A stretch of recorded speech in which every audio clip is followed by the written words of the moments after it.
Good morning, everyone, and welcome to day 2 of the Hearthstone Grand Prix here at DreamHack Winter in Jönköping. I'm Raven. Joining me to open the show today is going to be Frodan and Lorinda. We've had 6 rounds of Swiss yesterday, all the players battling through, and now we're starting to see who's going to have a great chance at making it into top 16 and who is already eliminated. So, how did you enjoy yesterday, Frodan? Yesterday was fantastic. Being able to see a lot of the strategies come together that ended up working out in favor of certain people who've been trying to kill shamans. One of the things going into DreamHack that people were concerned about with the Karazhan meta sort of being solved at this point is that people felt like shaman strategies were so dominant that they just had to ban it all the time. Yesterday we saw some people bring Reno Warlock, leave shaman open, and it worked out fortuitously for them, and they're the ones who possibly would just go through to the round of 16. But it's not guaranteed yet. We're 6 rounds in, meaning that anything can still happen. If you lose out here, despite going 6-0, you still might not make the round of 16 bracket, and sometimes that happens. Some people choke. So I want to see who's the one who's able to clutch it out in day 2, who's the one who's able to play consistent over multiple days. Sometimes you run hot one day, but you got to bring it day 2. Yeah, exactly. It's all about sort of the long-term consistency. As Firebat was mentioning yesterday, it's about being able to play for a long period of time to battle through these Swiss. Lorinda, what were the highlights for you yesterday? Well, you mentioned Firebat. I mean, that interview he gave where he says, I don't want to play Control Warrior because you're here for 10 hours and you don't want to play 6 Control Warrior mirrors at midnight or whatever. That's a really interesting point. That was a highlight of the day, just that interview. But some of the matches at the end there where people were tired and playing on and doing really well, it was like, it was just a great day. It turns out that when you start with 200 good players, the top 30 or 40 are really good. Yeah. So just the standings right now are nuts. Yeah, and we can check out the standings as to how the day has gone so far as well. And as you said, there are some of the consistent players. We saw JJ, no surprise, doing extremely well. Yeah. You could see Loyan, JJ's teammate. So Loyan and JJ Complexity doing pretty well so far. 1st and 3rd at the moment. Dawn is, we got to see him play yesterday. He's doing extremely well. 6-0, a player where we've not seen too much of from Korea, so that's looking really good. Who else is really coming out for you here, Frodan? Yeah, not surprised to see 6-0 do pretty well. I think a lot of people put him, Stan Sivka, some of these guys will be doing well. I want to give a shout out to Frozen, who also lost his 1st round match, and Cranes. Both of these guys were down and out early, but they fought back valiantly through the rest of the day, and that's kind of what Swiss is supposed to do. You can have a really rough start in the beginning. If you lose in a double elimination bracket, you just up the difficulty a lot, but they're still able to fight back and have a positive record, and that's what we come to expect. So while upsets do happen, and inevitably it is card games, it is Hearthstone, where you can sometimes get unlucky and you lose the series, ultimately over time, the wheat is separated from the chaff. And we can give a nod to Wife Coach, for example. She started off 3-0, and 3-0 in a lot of tournaments is enough to maybe even get you to the round of 8 or the semifinals, maybe, even if you're playing in a small enough pool. But then she lost her next 3 series, and I think you start realizing that the separation really started becoming clear at one point, that while Wife Coach came to this tournament, performed well, above her expectations, in the end, compared to the rest of the field, full of real killers and world-class players, it makes sense. Full-time professional Hearthstone players, right? It starts to really edge out as rounds go on. So she ends the day 3-3, which is a little sad because I was hoping she would win the tournament just for fun. I think the fact that she's here competing and just making a really good example of everything that we want in a Swiss tournament format. Yeah, definitely. And we have the first couple of matches we have today are actually going to be great. They're really sort of killer matches, as we're going to focus on the elimination matches we have coming up, because as we said, we're moving on. Only 3 rounds left, and for a lot of these great players, the elimination matches are kicking in now, and it's going to be Firebat versus RDU. Just two players who, and this is, you could say that of many of the players here, but 2 players you could easily say could just take the tournament. RDU, a very recent DreamHack champion himself. What do you make of this matchup, Lorinda? This is pretty nuts. I mean, 2 guys who obviously have won multiple big events, so really looking forward to it. And 2 guys you wouldn't expect to be 4-2, but again, that's just a testament to the field, the people that are playing against each other. Someone's got to lose, so you get to lose 3 times, so the loser of this probably deserves to be out, and the winner will be. These guys are now basically a 128-player single elimination at this point. They've got to do 3 games today, and then they've got to go top 16 and win all the way through that. Right. So, when you look at Firebat versus RDU, you wouldn't be you wouldn't be surprised to see either of these guys go into the round of 16, but only one of them can, and that's what makes it really tough. Yeah, we saw that a lot yesterday with a lot of the matches we were casting as they were elimination matches. We had Ecop versus Crane, for example, and one of them has to lose. That's the way it works, guys. But we do see the classes and bans. No surprise, probably the as you mentioned earlier, Frodan, the main story storyline of this tournament in terms of strategy is the Shaman ban has been huge, and you know, the most common strategy by far, as we can see both players banning out with slightly different lists though. Firebat going for the mage, whereas Sivka and Pekrovac most notably bringing the Leave Shaman open. Yeah, the fact that a lot of people felt like Zoo would be the strongest deck after you banned Shaman, and for a long time, a lot of these players here felt like it was, what can you do to prevent Zoo from running away with the game, or run with the series? So a lot of people brought Zoo and anti-Zoo-ish decks that was best against the field that can sweep. So you see Temple Mage, you see Control Warrior, you see Druid. All these things they have in common is sometimes they just have the nuts and they win the game. But then you have some people bringing the strategies that say, like, you know what, I'll let your Shaman be open. I'm going to take away some more problematic decks that can't be targeted, like Druid, or maybe even ban Zoo, and instead just kill your Shaman with my Arena Warlock, which is expected to sweep if people aren't bringing certain decks that kill me. Because we're not seeing a lot of people bring Hunter, for example, a class that would punish Arena Warlocks. And the few people that do bring Hunter lose to the Zoo strategies. So we do have some countering going on with some rock, paper, scissors, and that's what makes a really healthy metagame, ultimately. However, it's not as prominent as it would be, so maybe Stan Sivka and Bakravac, they're going to look like geniuses, but their work is still not done. I think they're both 5-1 right now. Yeah, they are. We're going to catch up with those guys at some point as well, almost certain. But with these elimination matches, it's more important to bring like Firebat and RDU. One of them's going home. Yeah, and as the players progress through, you know, the sort of winning end of the standings at the moment, well, it's getting progressively more likely we're going to see them in top 16. At worst, we'll see them there anyway. But Zoo, I think, is the standout deck for me this tournament. We saw Pavel just 3-0 in 15 minutes or something, which was kind of crazy yesterday. And I think that's really... The Shaman ban sort of led to the Zoo being very, very prominent. It's something that's pretty cool about this tournament overall. And speaking of Zoo, looks like RDU is kicking off with that one. So, you know, this is going to be the first series of the day. I'll let you guys get on with it. Enjoy. All right, thank you very much, Raven. We're going to kick things off with Temple Mage versus Zoo Warlock, a matchup that I know Firebat is really not looking forward to, primarily because Zoo tends to flood the board a little bit too much, and cards like Imp Gang Boss are so problematic for Flamewaker to really punish. So, you know, I think Firebat's a little bit unhappy to get this, but at the same time, it's to be expected to a degree. You feel like Zoo Warlock is such a strong opening deck that maybe Firebat planned for this to happen. Yeah, he may have done, or it may just be like mind games. You're expecting it so much, you expect RDU to mind games you and change and second level guesswork, etc. And, you know, outthinking. But I think this is a Tempo Mage feels like it should be able to deal with Zoo, but the problem is it's got heavier and heavier over time. And so now, like you say, it has that early. The Flamewaker doesn't quite have the ammo it used to have to just gun everything down.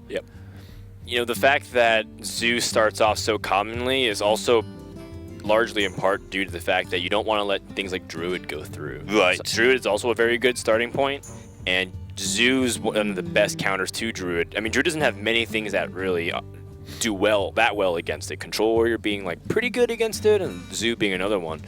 So, you know, starting Zoo is to be expected for a lot of reasons, and I feel like Firebat accounted for that. However, the fact, you know, for example, he started on turn 1, having Mana Worm is huge, but right now he's also stuck in the juncture. Do I deal with this Possessed Villager through hero power, save my Sorcerer's Apprentice and Arcane Missiles, or do I just let the fact that my opponent develops a little bit more, and I play a little bit more passively? Yeah, and so he's going to get these missiles. Not having another spell in his hand probably contributed to that decision, because saving the Sorcerer's Apprentice, there aren't a huge number of spells in his deck. There's a lot, but you're not guaranteed to draw another one. I mean, it's a very high likelihood that you kill it off. There's 3 missiles, 3 outcomes, so it's just, you know, 12.5% chance it doesn't hit that. Or it's a very high likelihood you remove it on the board. But I think that's the way Temple Mage just beats Zoo. It gets ahead on board and never lets go. And this is one of those awkward moments we were talking about. You know, the fact that you can't kill Imp Gang Boss without generating a lot of value for it.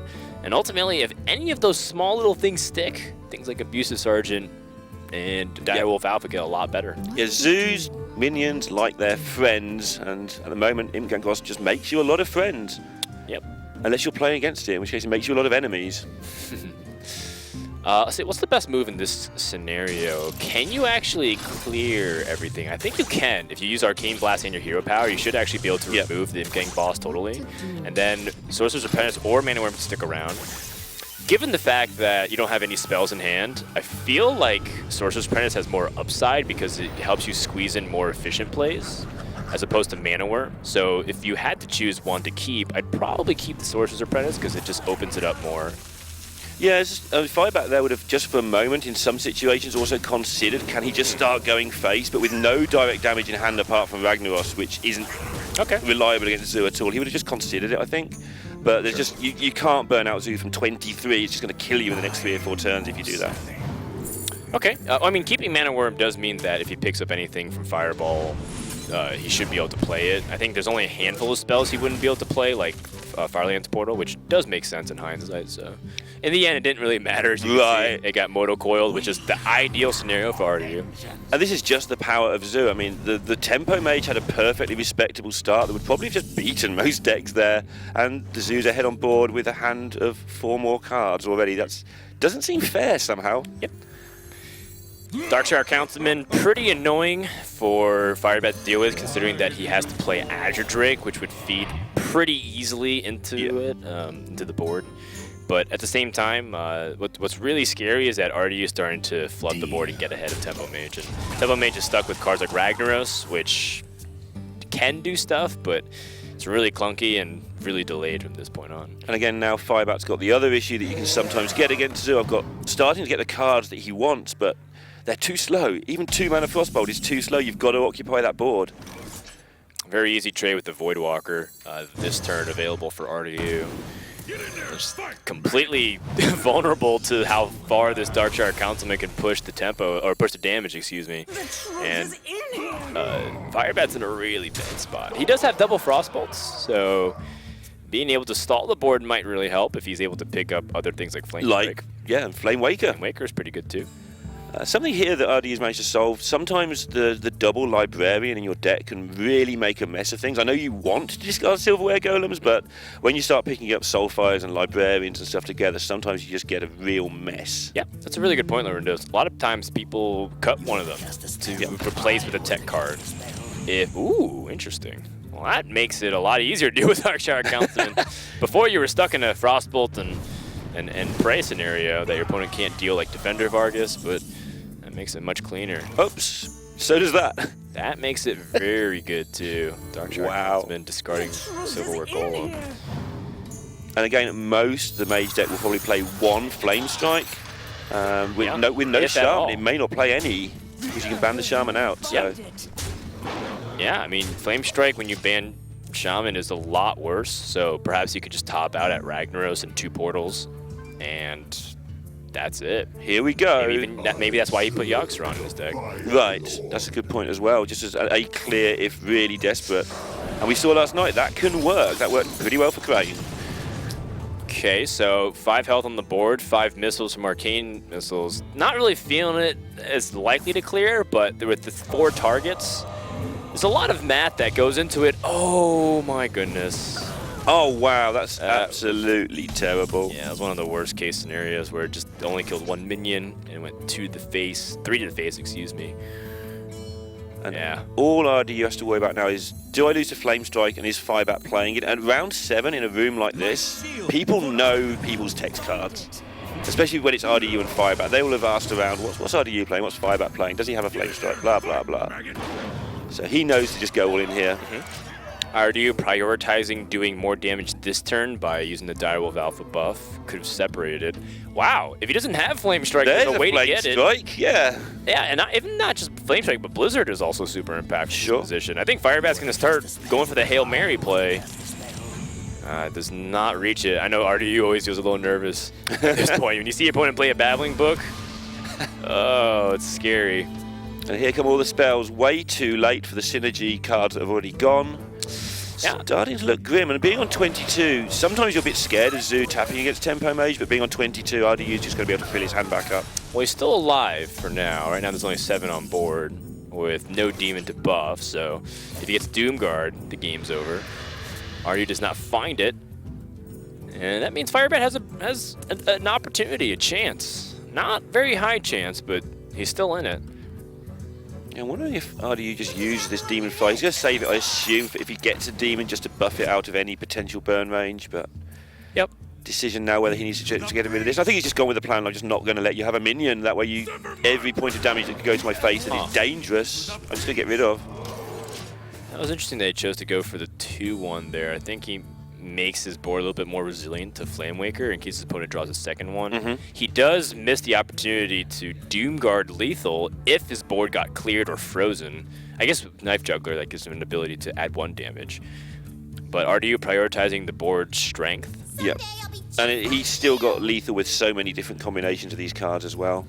RDU just, I think Firebat has to get Fire Elemental. That's the only thing that can keep him alive at this point.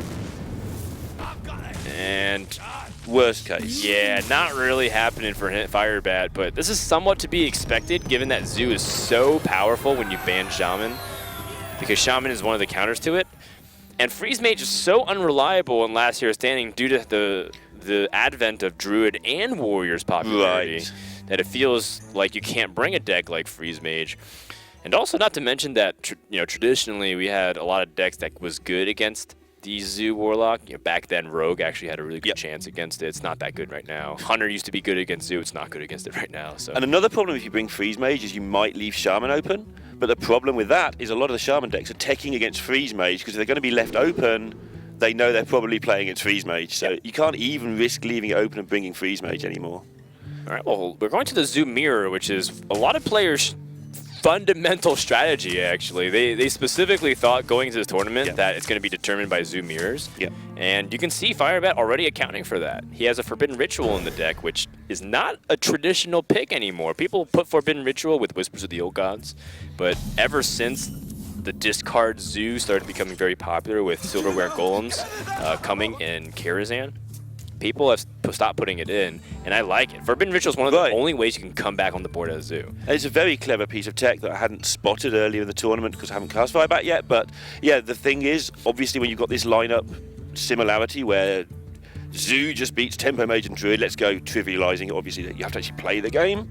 If you can win that mirror match, you're massive favourite to just go through the other two as well. So it's a 3 keep for Firebat. He chose to keep Direwolf Alpha, Forbidden Ritual, and the Knife Juggler. However, he doesn't have a very clear 1-mana play in the sense that he doesn't have a Voidwalker, a Flame Imp, a Possessed Villager. So when he coins out a 2-mana minion, or if he does, and RDU sees his opponent played the card that he didn't keep, do you think he can put Firebat on some of those cards that would influence the matchup? For example, Forbidden Ritual. He might be able to, again, especially if word has got around the room who's playing what, and people have been on stream, so we'll have.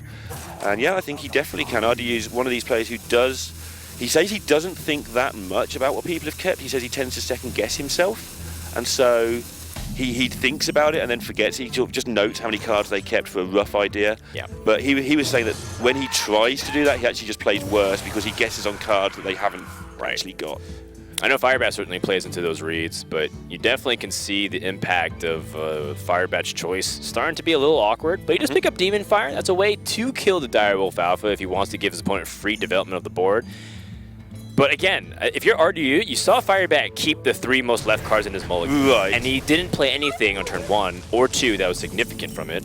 Most of the times, if you keep something, it's probably keep Imp Gang Boss with a 1-drop because you want to specifically have Imp Gang Boss to come back.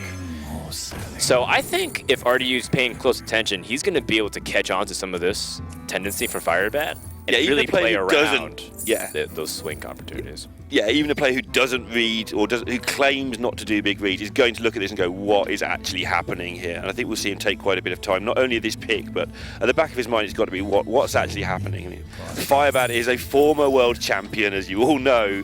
He is a guy who's keeping those cards for a very good reason. So the debate here is between Power Overwhelming and Worgen Infiltrator. Do you have a preference on which one you like to keep, Neil? I like to just get things on board, to be honest. So in this match, I Power Overwhelming. I think one of the reasons it stopped being in decks was precisely for the mirror quite a while ago. I think Zigzo won one of the events in China by just taking it out and just occupying board. Obviously, it does do a good trade, but you lose your minions. So. Yeah. I'm full agreement with that. I think a lot of people look at Power Overwhelming, they think 4 damage, 1 mana, but Worgen Infiltrator is 2 damage for 1 mana and you get it on board. Right. And it might check even more if you pick up Direwolf Alpha number 2 or if you have a Defender of Argus. Or it might do 2 damage and save 4 damage, so it's a 6 health swing rather than a 4, etc., etc. So yeah, I like it. I think it's just generally better to have that board presence like you mentioned. So that Firebat introduced with another opportunity to see, like, to how he wants to address the board. He could play Knife Juggle this turn, protect it with the Void Walker, and then if it gets protected, he gets 4 juggles next turn with Cess Villager and 3 Forbidden Ritual minions. I think That's pretty good. Yeah, it is pretty good. I think what you do with this turn is you start from turn 5. Yeah. What do I want to do on turn 5 and work back and see what's left? The problem is the fact that if his Knife Juggle misses, which is 50% chance that it does, then the Void Walker gets punished really easily. So I think Firebat's saying, I'm sort of behind this matchup. The fact that your opponent goes first means that he gets initiative onto the board first. Right. It feels like the need to take a 50-50 risk in order to climb back onto it. And that's kind of what he needed. He didn't need to necessarily snipe the 2-1. He just needed to potentially keep his juggler alive as long as the opponent didn't have Defender of Argus. And that's the big key for Firebat to come back onto this board. Because if this nice juggler survives, it could be a blowout victory for Firebat. Yeah, because next turn is going to be insane. And I think RDU, if he hadn't worked it out before, he's worked it out now, judging by how deep into the tank he's just gone. It's like, oh, I see. Yeah, this is what's happening. So he's got a 1-in-3 shot if he wants it. Okay, but I think RDU has to start making reads now. Like, he has to. Firebat kept this Knife Juggler in his opening hand. Knife Juggler is more of a mid to late game card for Zoo a lot of the times these days. You're not really keeping Knife Juggler, especially if you're on coin. Why would he keep the Knife Juggler on the coin? It has to be because he has a Forbidden Ritual, and I know RDU does his research. So if he does do that, does he play around that by, say, like, for example, Imp Gang Boss is really good against Knife Juggler? Or does he try to go for this risky 1-in-3 on the juggle with the Knife Juggler in order to kill it off? Both have their merits. And RDU is a very, very good Zoo player, very natural Zoo player. He doesn't ever tank. So this is exactly what he's thinking about. I'd be willing to bet on that. And he is going with that decision. He makes the read. The hard read saying, I know you have things like Forbidden Ritual into your deck. I doubt he knows that the direwolf's there. That was kind of an interesting part of that keep. He probably thinks that's an Imp Gang boss or a councilman, but he'll get the rest. A lot of people would have just went, you know what? I have a 1-in-3 chance to just blow out the board with, double Juggler, for example, or Juggler into Librarian. But this really disrupts the Knife Juggler plan with Forbidden Ritual, and Firebat's just like stuck in this awkward position now where, the fact that he can't get an easy kill on the Imp Gang boss makes his Knife Juggler impact a lot worse in this position. And this is what he's been setting up for almost all game. Right, That's why the mulligan. Knife Juggler and Forbidden Ritual. Loving it. And now he's had to change plans. And this is where the top players are so good. They stick to their plans until they realize, okay, I've been caught. And then they know how to do a new plan. And this is where they go into the tank for so long. This turn is probably not the turn that's bothering him. He's probably bothered about how the whole thing unfolds from here on, because he's now got 2 cards that he didn't particularly want in this situation suddenly. Now, Firebat can pivot here. The fact that this that's not what he wanted. But he does increase his chance of hitting a significant minion by 50% now. Okay, choose to go for 1-in-3 instead. And if Darkshire counts, that's a huge juggle. The Darkshire Councilman surviving 2 would mean that Forbidden Ritual also still is good. And because Firebat also astutely kept Direwolf Alpha, he's got 3 power turns of being able to swing the board. Yep. But this is going to be a shooting gallery right now. There's going to be minions coming from everywhere. The juggler's going to be throwing stuff around the tavern. Oh, that's not good for RDU. He needs to hit literally any of these minions. Yeah, right. Just one of those 3 minions, and he has 2 juggles to do it. And he still has an opportunity. Well, yeah, he gets 2 more juggles when he bumps in with the boss as well, so... Okay. No, that's not what I know. Oh, this, yeah. Yeah, one of those sinuous areas where it could have been really bad for Firebat if it hit the 2-3. But, yeah. Now, what's even happening, Frodo? There's stuff just being thrown around. Now you're starting to see the real punishment of the fact that Firebat was not able to get this swing turn. He can kill one of the Knife Jugglers, which is the utmost threat, because 2 of them means that any one of his minions would just get pounded over and over. And also, it means his Forbidden Ritual currently is a completely useless card. He needs to free up some space to get that down to occupy some board space. I think you still play Forbidden Ritual for the 5/1/1s. It's still a lot of board presence. Even though your opponent played Juggler, he doesn't have Forbidden Ritual, and at worst, I think your board trades for itself, and you still have some really powerful cards like Defender of Argus. So if any of the 1/1s stick around, and you play like Direwolf Alpha Defender of Argus, that still gives you an opportunity to trade up on the board. I think the only problem for him at the moment is the Gang Boss would, say he trades into a Juggler and then makes 5/1/1s. The Gang Boss trades into one, makes another guy that shoots one, and then you've got a 1-3 that kills another. And I think with cards in hand as well, something like a Defender of Argus would just be a blowout. Yeah. The problem with is if Forbidden Ritual gets answered completely, if his opponent is able to clear this board, then his hand gets really bad, extremely bad. Yeah. And I think that's what he's thinking about and weighing. But I don't really like the possibilities of what you like to tap into. The things that you can tap into could be really awkward, anywhere from Doomguard to Darkshire Librarian, like all these kinds of things that would just make it a little bit uncomfortable. The only way that Firebat actually would have been able to come out on top there was if he was able to tap into like an Imp Gang pause, then that would actually be okay. So RDU's just going to clear up here. I thought he might tap and try and just hit Defender of Argus because it would be so ridiculous on the Imp Gang boss there, but he's just going to go with what is a pretty safe, sensible play in the first place. That's interesting. I was kind of expecting RDU to play the Direwolf Alpha, given that it would fit the mana. Oh, wow, it missed one of the juggles. That's a kind of a big deal. Right. Because now that Knife Juggler will die no matter what. Yeah, so that was like pretty fortunate for Firebat. There was 4 minions or 5 minions on the board and he missed. He needed it though, right? Yeah. He's still in a pretty tight spot when the Zoo gets the board like this, and he's used his tech card. Yep. His anti-Zoo tech card is no longer there, and his hand is still got this Direwolf that he kept in his opening hand to work with that whole combo we saw, and it's looking a bit sad right now. So Flame Imp pickup is meh. Doesn't really do much. I wonder if Firebat's thinking about tapping in this position because his hand is so awkward. It could actually be improved a lot if he picked up a Soulfire, because that allows him to play 2 of these cheaper minions and then go for a 50-50 on whether or not the Silver Golem gets discarded. And if he taps into nothing, he can still play 2 minions and get back on board to some degree anyway, so I think that would be interesting. Okay, well. Okay. Yeah, not really much going on Just here. But buying some time. yeah, getting the clunky cards out of the way. Don't blame him. This is the play that we were talking about last turn. Would have been amazing. Oh, yeah. But we're saying that if Firebat didn't lose all those 1/1s, then this would have been a huge swing. But now you're starting to see the repercussions of going second in this matchup, which is very weird to say. Prior to Karazhan, going second in the Zoo Mirror was actually a very good thing because you're able to have board control. But this deck has become less about board and a lot about that. Doomguard discarding Silverware Golem. And being able to get the initiative is super powerful now. So how does Firebat answer this, if at all? There's a nice brown button that you can press. That seems pretty strong about now, that one. Yeah.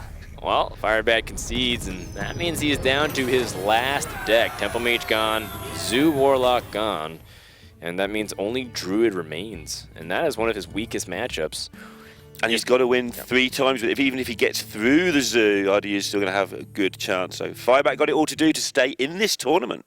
Yep, this is the problem with the current strategy that you choose to bring in tournaments. A lot of people feel like Band Shaman, bring Zoo is so good that you have to bring the same thing. But then if you do, you're stuck in these coin flip matchups. I really hate saying that phrase because I feel like it oversimplifies and almost belittles people's preparations. But if that's what you're choosing to do, that means you're not trying to beat the meta in some capacity, which means that you're left playing Zoo Mirrors to determine the series. And at best, your odds of advancing against a tough field like this is 50%. Although he did tech. I mean, he lost with the tech card, so he's probably a slight favourite there. Maybe keeping the Direwolf let him down a bit there. I mean, definitely we can look at Firebat's mulligan and think maybe he was a little bit too optimistic. But at the same time, I have to tip my cap to RDU, who was able to make the read on Firebat's hand and disrupt it. So it's one of those scenarios where RDU could have also easily just dismissed it. I'm just ignoring what's happening on the board, by the way. You guys can see what's happening on the board, and I haven't got words to even describe this right now. Yeah, Firebat's hero powering turn 2 into 2 Flame Imps. Yeah, this doesn't look like a fun day at the office. Followed by Demon Fire. That play by RDU, I think almost everybody goes for the 1 in 3. He read the hand, he played the Imp Gang boss, and that was a noticeable turning point in that match. It ruined Firebat's hand, and he won in the game. And it's really good when you can identify why somebody won a game, rather than just, I outdrew him. Anybody on ladder, they just think they got unlucky that the guy played the boss. Yeah, I don't know about this one. Firebat on turn 2 is down to 20 HP. But he's got 2 Nourishers. Oh, hang on, they're 3 turns away. Man, this is brutal. Part of the reason why Druid can't answer Zoo board early is because of how fast Zoo gets onto the board, and Druid sometimes is stuck hero powering. They do have access to Innervate, which is part of the reason why you can never count them out. Yeah. But look at this. Firebat's going to be down to 12 hit points next turn, at least. Yeah, that's not good. And another sticky minion coming down here, almost certainly from RDU. Plays the Imp Gang boss, and then he's got Juggler to empty his hand and make boss dudes, and it's just not going to be pretty here. I think his best chance is Yasharaj gets... Oh, sorry, Barnes hits to Yasharaj. All right, that's actually a pretty impactful minion. Right. That might actually be able to help swing things if, for example, it steals Imp Gang boss. So I was Then only you're in laughing because this Soulfire, as you were discussing Yeah. ways of getting back into it, just Soulfire just snuck into the hand. Yeah, that's a lot of damage. Right now he's got 9 damage guaranteed. I guess 10 if the Night Juggler goes face. It's not really reliable though. I think if you're RDU, you don't necessarily even want to address this. I might play every card except Soulfire this turn. Yep. And, well, attack face aggressively and then do that. Because Yeah, your opponent's on 5 mana, what can you really do? He's just got to do the sums on what happens if my opponent has swipe. Is there a disaster waiting? Oh yeah, there is. That's the only thing he has to worry about. Yeah, that's true. He could be worried about throwing, but I feel like it's a very low likelihood that his opponent's able to have it. Okay. He even chose to go for the juggles, knowing that Sylvanas was there at 1-1. Yeah, he went for, he could have lost one of his really valuable minions like Imp Gang boss. Even losing Flame Bip is pretty devastating. Choosing to Soulfire now and draw a card for going the Forbidden, not the Forbidden, the Possessed Village. Right. Oh, that seems a good card. That's made his decision for him. Yeah. Okay, so if Firebat picks up Innervate, we're good. Oh man, he just picks up more heavy cards. And that's the downside of this Druid build, which is pretty good in the mirror. You've got more 10 drops against Zoo, which is obviously not pretty good anymore. Precisely. So what can Firebat do from this position if he swipes and the juggle goes face? No, that's oh man. I think he really needed Barnes to survive there. Yeah, RDU just took a making really the good 1-1 from the Imp Gang boss is going to be a nightmare here for Firebat. On top of all the other things that are going on, just that one extra minion. Yeah, he's gonna nourish for cards. Maybe he picks up Innervate. Oh, he's nourishing for crystals. Yeah, his play is if RDU can't kill me this turn, maybe I can find a way out of this. But Okay. I actually like that. Yeah. If his opponent just stuck with board control tactics. Oh, okay, never mind. But I mean, all things considering, if Doomguard wasn't there, then that was actually not a bad line to spot to be able to try and swing with Spell Power Swipe. Firebat gets 3-0'd by Zoo, something that we've been seeing a lot this tournament. One of the criticisms actually against last year's standing is specifically this. Right, if you win that one mirror match in an identical lineup, or near as damn it identical lineup, that's the end of the game. It's specifically when the metagame gets down to the point where people feel like there's a strategy where if you ban one deck, another one becomes so oppressive that it's just really hard to stop. And I think just witnessing the 3-0 was exactly a case in point. Now, I know I feel like we're being a little bit downers to the viewers, but I do want to emphasize that not everyone brought this strategy specifically. We just happened to see 2 players who fought an elimination match, and maybe, and I don't want to use this as a way to make fun of the players at all. I don't think so, but maybe that's a reason why they're 4-2. It could be the fact that they're stuck playing 50-50s so often that at best they're going 4-3 or 5-2. And they have to barely outplay their opponents. It's something some of the players were saying yesterday in the fact that, because there was, even going into the tournament, a lot of players expected this kind of lineup and this kind of strategy overall. Right. And then, like, some of the guys didn't really want to bring, like, the potential of so many mirror matches because you said, you know, you're going to run into it. And if you lose a mirror match, the matchup can just it can just snowball out of control. But Radu, congratulations on the win, of course. Yeah. Thank you. Did you think Zoo was going to perform so well? It was like a very quick 3-0 there for you. I mean, when I came into this tournament, I thought that Zoo is like the best deck in the game with the Shaman ban. And I know that a lot of people are going to bring mirror matches, so I like teched my Zoo a bit. And I also like changed it overall to like a bit Druid and stuff. I think I only dropped one game with Zoo, if I'm not wrong, and I free out like 3 times. Wow. And that one game I dropped was like that game against Reynad, which I should have won. Right. But yeah. That was a 3-0 for you too. Yeah, it would have been a 3-0 if, I don't know.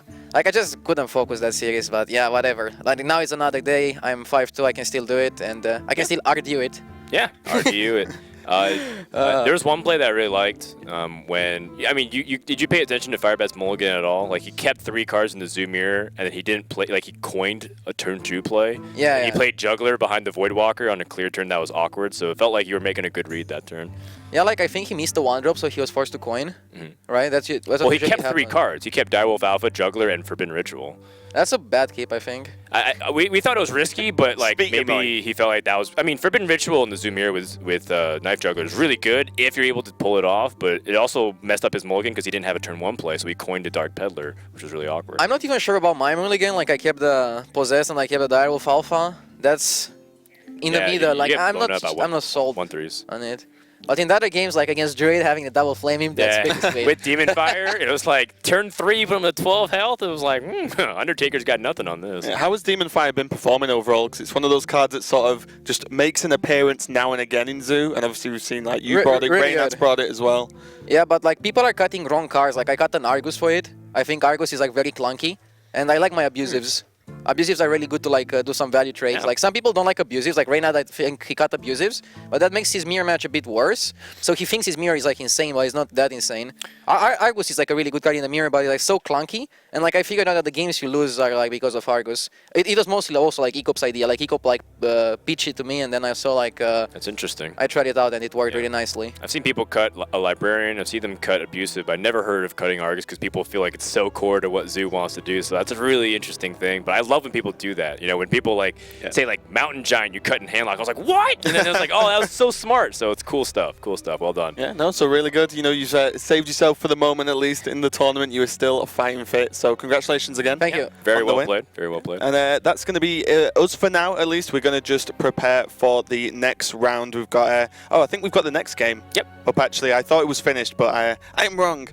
Yep, it's going to be Ostkaka versus Vince coming up, so that's going to be a great one to see how Ostkaka's getting on there. Yeah, that's right. We haven't had too many French players on stream, and I know they've been tweeting at us all weekend long and be like, please show some of the French players like Best Mormont or the Fishu or, you know, all these other guys who are here. And we felt like, you know, Vince is actually doing pretty well, and he's going up against 2015 World Champion Ostkaka, so I feel like that was an opportunity to show them as well. Yeah, I'm not 100% what score those guys are on. Are they on the elimination match? Yes, they are. Ah, okay. So, you know, it's going to be another tough one. It's just so many players that are getting like knocked out. Actually, I think they're 5-1. Oh. I apologize, yeah. Oh, They're okay. They are 5-1, yeah. So instead, the players are doing very well. Apologize. Yeah, yeah. I'll let you off for this one. This one time. I think they are 4-2. I think Ostkaka is 4-2. I think they're 4-2. I asked Ostkaka yesterday, and he told me he's 4-2. Yeah, Tars is 5-1. I was Sorry, someone was nodding, waved their head no, so I was like, oh crap, I must have messed it up. At the same time, like some people get paired down because like some people couldn't make it. Right. So some people get like a 5-1 might face off against a 4-2. Okay, well, thanks for the inside RDU. Good luck in your next rounds. Thank you.